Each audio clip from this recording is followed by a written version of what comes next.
What is this terrible truth?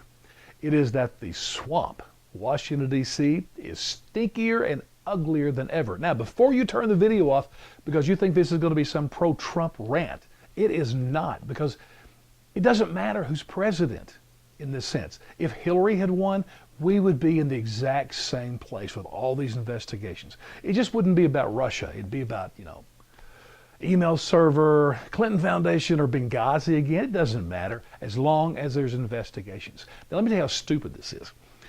Imagine you're a fourth grader coming home from school and you'd say something like, "Hey, what'd you learn in school today?" And he says, "Well, Billy lied." "What?" "Yeah, we were in the playground. He lied. The teacher found out about it, so she talked to him, and then she felt like it was so serious that she formed a committee of other teachers so they could investigate. And I got to go in and testify." But then they discovered that he also said some other nasty stuff. And so they decided they ought to bring the principal in, and she started a special counsel. And you know what's cool about hers? It's secret. And we got to go to the coolest room in the school to talk to her group. Oh, it was great. You might say, "Did you do any math or science today?" Nah, didn't have time for that. And you know what's also awesome? On days like this, we get 2 hours for lunch. And for you, they told us as we're leaving today that the PTO is going to start their own investigation, and maybe you can be on the committee. That is how stupid this is. Did you happen to question the Comey hearing and the fact that, Democrats screamed for weeks, months, that there'd be a special counsel? So they finally got their wish. Bob Mueller was named the head of it. So what was this Senate hearing with the Comey thing? Completely unnecessary, but you need to understand that all of these investigations and special counsels, it is the lifeblood of the swamp, which is the establishment of Washington, D.C. You've heard me say this often. If you listen to my videos, I'll say it a million more times.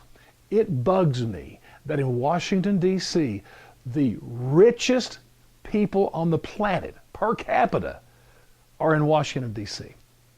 The people who are there are politicians, government bureaucrats and workers, lobbyists, government contractors, and they are establishing entire industries through federal programs, and they're enriching themselves off our taxpayer money. I can't tell you how that just drives me insane.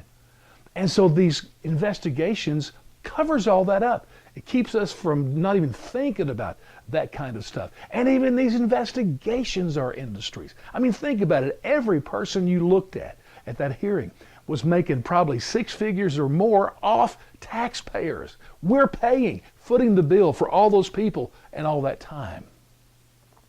Oh, it's an incredible thing. And it doesn't just cover up the establishment, it also covers up the politicians, and it keeps them from doing the hard work of governing.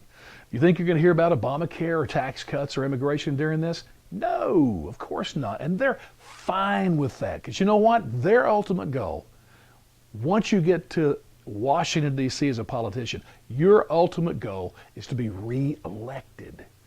So laying out your opinions and you're putting your neck on the line over some issue, that's not the way to get reelected. So they just got to keep the cover going, and that's what these things are.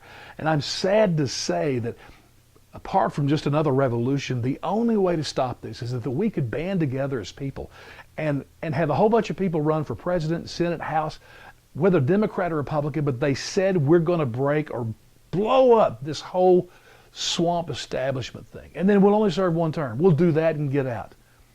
Other than that, I don't know that we have a chance. So the terrible truth is, man, the swamp is alive and well.